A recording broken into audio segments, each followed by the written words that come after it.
नमस्कार, मैं प्रयाग न्यूज़ के लिए सूरज कुकरेती और हम बात कर रहे हैं आचार्य अनुरोध सेमवाल जी से।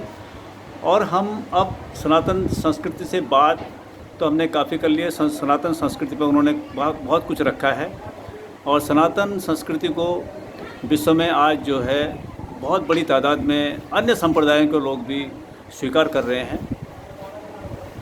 उत्तराखंड को लेकर के हम बात कर रहे हैं कि उत्तराखंड में जहाँ श्रावण का महीना है और उत्तराखंड देवभूमि है, बद्री केदार 4 धाम हैं और भी कई यहाँ पे प्राचीन श्री ये जो हमारे शंकराचार्य जी थे आदि जगत गुरु, उनके द्वारा यहाँ पे बहुत कुछ जो है मंदिरों का निर्माण किया गया है, नियम उपनियम बनाए गए हैं।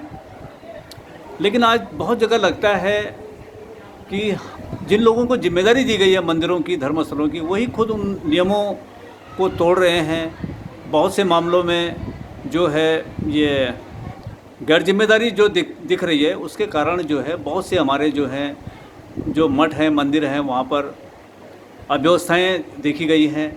और तीर्थयात्रियों ने भी शिकायत करी है कि हमारे साथ फलाने जगह पर जो है धर्म से जुड़े जो लोग हैं, जिनकी इतना बड़ा यहाँ पे उनकी अपनी रिस्पेक्ट है, और तो लग रहा है कि कहीं प्रोटोकॉल जो धर्म, जो हमारी संसद है, धर्म जो संस्कृति है, जो उसके अगुवा करने वाले लोग हैं, उसको चलाने वाले हैं, वही उनसे कहीं क्या कहेंगे, उसमें कहीं कुछ कमियां हुई हैं, या जो उनका अपना जो नित्य आचरण है, खान पान है, रहन सहन है।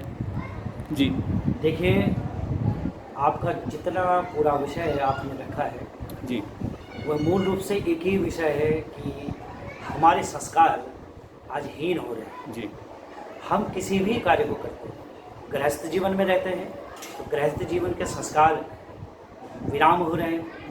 हम विद्यालय में पढ़ते हैं, विद्यालय के संस्कार आज व्यवसायी हो गए।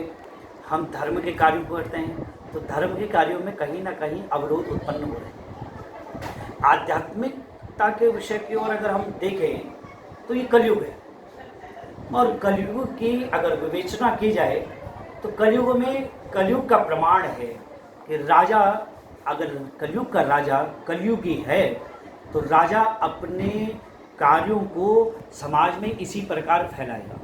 जैसे कलयुग जब सबसे पहले द्वापर के बाद प्रवेश करने लगा तो राजा परीक्षित ने स्थान दिया, क्योंकि परीक्षित इतने बड़े राजा थे, लेकिन फिर भी कहीं ना कहीं समय आने पर, जिसका जो समय होता है वह उस समय के आने पर अपने पूरे कार्यों को पटल पर रखता है। लेकिन अब विषय कई लोग कहने लगे कि आप कहते हैं कि कलयुग में ऐसा ही होगा, लेकिन इसका एक दूसरा भाग भी है।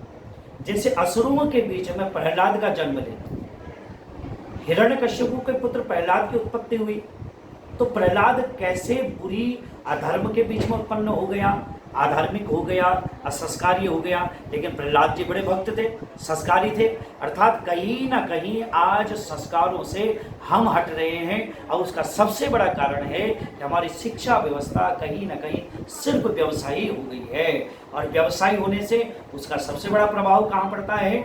हर स्थान पर पड़ता है। चाहे वह धार्मिक कार्यों को कराने वाले कार्यकर्ताओं को कहें, जिसमें चाहे हम हो या कोई किसी भी पद पर बैठा हो या किसी अन्य कार्य को करने वाला हो, सभी पर कहीं ना कहीं इसका प्रभाव पड़ता है। सबसे बड़ा प्रभाव हमारे उत्तराखंड में पड़ रहा है। आज हमारा उत्तराखंड एक ऐसी नीति की ओर जा रहा है। मैं जब कई बार अपने 16 संस्कारों के कई विषयों को पूर्ण कराता हूं तो हम लोगों को स्वयं लज्जा आती है कि हम इस पद पर बैठकर भी कुछ नहीं कर पा रहे हैं, क्योंकि कहीं ना कहीं बहुत बड़ी कमी होती जा रही है। और आने वाले समय में ये कमी कई विशाल रूप न ले ले, और हमारे परिवारों का टूटना, हमारे परिवारों में प्रेम न होना, इसका सबसे महत्वपूर्ण काम है कि आज हम नियमों से हट रहे हैं। जैसे आजकल श्रावण मास चल रहा है, श्रावण मास में पुरुषोत्तम मास है। हमारा धर्म कितना बड़ा वैज्ञान है। हमारे धर्म में पहले ही वेद ने कहा कि श्रावण मास में शिव को दूध ही दूध चढ़ाओ।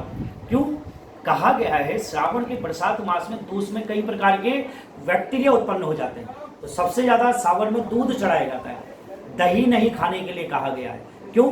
ये पहले से ही सब लोग जानते हैं कि किसमें कमियां हैं और किसमें कमियां नहीं हैं। हमारे पूर्वजों ने हमें सब कुछ दूरगामी सोचकर पहले ही हमें सब कुछ दे दिया है। आज हम उन सबको किनारे छोड़कर अपने मन की व्यवस्थाओं को अपनाने पर जोर देते हैं। जैसे पहले भी मैंने कहा है, धर्म व्यवस्था, हम धर्म ग्रंथ, धर्म विचार और धर्म वृक्ष से हट रहे हैं। आज हम धर्म वृक्ष हटा रहे हैं। हम सोचते हैं हम कलमन लगाकर अर्थात एक दूसरे पेड़ों को जोड़कर तीसरे पेड़ की उत्पत्ति करते हैं।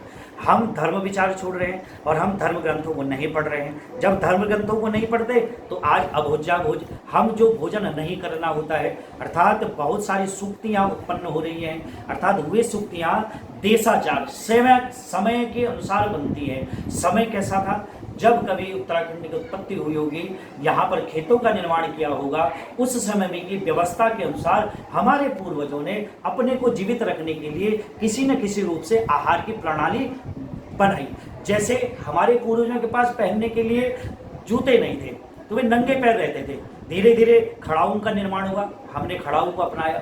फिर चप्पलों का निर्माण हुआ, हमने चप्पलों को अपनाया। आज जूतों का निर्माण हो गया, हम जूते अपना रहे हैं। अर्थात हम समय के साथ आगे बढ़ रहे हैं। तो इसी प्रकार हमें अच्छे कार्यों के लिए सदैव आगे बढ़ते रहना चाहिए। उसके लिए आप संस्कार बनिए, अपने घर पर धर्म ग्रंथों को रखिए, धर्म विचारों को रखिए और संस्कार को बढ़ाइए, जिसमें हमें क्या भोजन करना है, क्या भोजन नहीं करना है, क्योंकि कहीं ना कहीं नहीं, जो साधन। आचार्य जी, जो आजकल सावन का महीना है, श्रावण के महीने में उत्तर प्रदेश के अंदर योगी महाराज ने जो है वहाँ पे पूर्णतः जो है दुकानें बंद कर रखी हैं। अपने उत्तराखंड की जो मांस की दुकानें सब बंद कर रखी हैं, लेकिन उत्तराखंड के अंदर तो ऐसा कुछ लगता ही नहीं है। पहले भी इस विषय पे मैंने कई बार आप सबके बीच इस विषय को रखा है कि हम देवभूमि बोलते हैं, लेकिन मुझे लगता है कि दीपक तले अंधेरा हो रहा है, कि दीपक औरों को तो प्रकाशित कर रहा है लेकिन अपने आप स्वतः अंधेरे में रह रहा है। नहीं, समाज में जो इस तरह की स्थितियां हैं, क्या इसके लिए जो लोगों के जो पुरोहित हैं, जो कुल पुरोहित हैं या जो उनके कुल गुरु हैं, क्या उनका भी तो दायित्व तो इस तरह से समाज को शिक्षित करने का बनता है? मैंने पहले ही कहा है, कहीं ना कहीं कमी हर प्रकार से हो रही है। अर्थात मूल रूप से कमी ये कहा जाए, जो पूर्ण इस विद्या के लिए समर्पित है वह आज भी अपने नियमों पर अडिग है, लेकिन जो समय काटने के लिए इन विद्याओं का प्रयोग कर रहा है वह कहीं ना कहीं अपने स्वाद के लिए अपने समय अनुसार नए नियमों को बनाकर पटल पर रख रहा है। इसलिए आज भ्रांतियां उत्पन्न हो रही हैं, कई बार त्योहारों में भ्रांतियां हो रही हैं, कई बार विषयों में भ्रांतियां हो रही है। और मैं उत्तराखंड सरकार से निश्चित रूप से यह अधिकार रूप में कहना चाहता हूं, क्योंकि इस पीठ का अधिकार है समाज में नियमों को पटल पर रखना। इसलिए मैं अधिकार रूप में अपने माननीय मुख्यमंत्री जी से, राज्यपाल जी से कहना चाहता हूं, सिर्फ गले में पटका डाल के धर्मनिष्ठ बन जाना है, यह धार्मिकता नहीं है। धार्मिक विचारों को जमीन पर पटल पर रखना सबसे बड़ा विचार है। इसलिए मेरा निवेदन है कि श्रावण मास के, और इतना बड़ा पुरुषोत्तम मास श्रावण मास, इस मास में सभी मांस की दुकानों पर प्रतिबंध लगना चाहिए। उनके लिए दूसरे कार्यों को ढूंढकर उनके परिवार की आजीविका को चलाने का आपको विचार करना चाहिए। और हमारा निवेदन है इस ब्राह्मण परिवार की ओर से, पीठ परिवार की ओर से, कि आप इन सभी विषयों को, शराब के विषयों को और मांस मदिरा के जो भी विषय हैं, इस माह में आप कृपया कहीं ना कहीं उन्हें विराम दें, जिससे कि हमारा उत्तराखंड देवभूमि का सतत प्रयास पूर्ण रूप से सफल हो सके। ये थे हमारे साथ आचार्य अनुरोध सेमवाल जी। उन्होंने अपनी बात को बिल्कुल विस्तृत रूप में रखा है और सरकार को भी अपनी तरफ से एक आह्वान किया है, एक संदेश दिया है कि उत्तराखंड देवभूमि की परंपरा और उसकी मर्यादा के अनुरूप यहाँ पर जो है, जो भोजन व्यवस्था है, खान पान है, तमाम जो इस तरह की दुकानें हैं, जो मांसाहार का सेवन करने वाले हैं, कम से कम जो है श्रावण के महीने में, और ख़ासकर जो तीर्थ स्थल हैं वहाँ पर इसका बिल्कुल निषेध होना बहुत ज़रूरी है। धन्यवाद सर आपका हमारे साथ जुड़ने के लिए। धन्यवाद।